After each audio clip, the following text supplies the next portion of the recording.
আসসালামু আলাইকুম। কি অবস্থা সবার? আশা করি সকলে ভালো আছেন। তো প্রতিদিনের মতো আজকেও সকাল সকাল উঠে পড়লাম কাজের সাইডে যাওয়ার উদ্দেশ্যে। তো দেখতে পারতেছেন যে এখনও ভোর 5:40 বাজে আমাদের এখানে। এটা হচ্ছে আমাদের ক্যাম্প। আর সবাই ডিউটি টাইম হয়ে গেছে, তাই রেডি হয়ে সবাই লাইনে চলে আসছে। বাসে উঠতেছে লাইনে দাঁড়িয়ে দেখুন। তো এই প্রবাসে তিনটা জিনিস খুব কমন, সেটা হচ্ছে খাওয়া, ঘুম আর ডিউটি। প্রবাসীদের জীবনে এই আছে। দেখুন, প্রতিদিন যেভাবে আমরা ডিউটিতে যাই ঠিক সেই একইভাবে আমরা আজকেও সবাই বাসে উঠতেছি ডিউটিতে যাওয়ার উদ্দেশ্যে। তবে আজকের দিনটা একটু ব্যতিক্রম, কেননা আমরা প্রতিদিন যাই কাজ করার উদ্দেশ্যে, তবে আজকে যাব আমাদের পাওনা টাকা আদায়ের উদ্দেশ্যে। সৌদি আরবে এই একটা বিষয় এখন অনেক খারাপ হয়ে দাঁড়িয়েছে যে কোনো কোম্পানি ঠিকমতো স্যালারি দিতে চায় না। কারো 4 মাস, কারো 5 মাস হয়ে যায়, তাও কোম্পানি আজকাল করতেই থাকে। যেমনটা আমাদের সাথে হয়েছে যে আমাদের রানিং 5 মাস চলতেছে, তবে এখন পর্যন্ত আমরা আমাদের রানিং মাসের স্যালারিটাও পাইনি। সেজন্যই আমরা সবাই সিদ্ধান্ত নিয়েছি যে আমরা কাজের সাইডে স্ট্রাইক করব।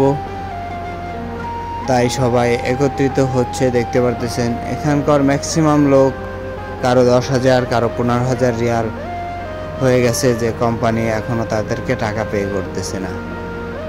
তবে আজকে আমরা যে কোনো একটা ফয়সালা নিয়েই ফিরবো ইনশাল্লাহ।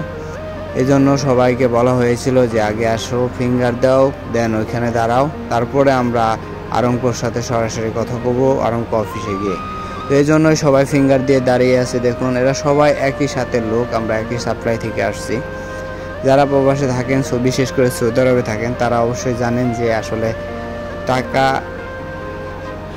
পাওয়াটা আসলে কত কঠিন। কাজের থেকেও টাকা পাওয়াটা বেশি কঠিন, ঠিক আছে? তো এই হচ্ছে আমাদের ফিঙ্গার অফিস। সবাই ফিঙ্গার দেওয়ার জন্য লাইনে দাঁড়িয়ে গেছে, দেখতে পারতেছেন। তো এক এক করে সবাই যাচ্ছে আর ফিঙ্গার দিচ্ছে।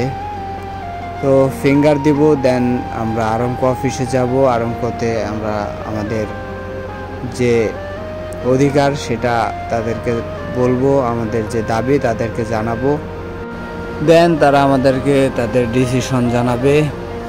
তো সেই ডিসিশন শোনার অপেক্ষায় আছি আমরা, যে আসলে আজ একটা ফয়সালা হওয়া উচিত। কারণ আজকাল করতে করতে অলরেডি অনেক দিন হয়ে গেছে। অনেক লোকের আকামা করতে হবে, বাসায় টাকা দিতে পারতেছে না, অনেক সমস্যা।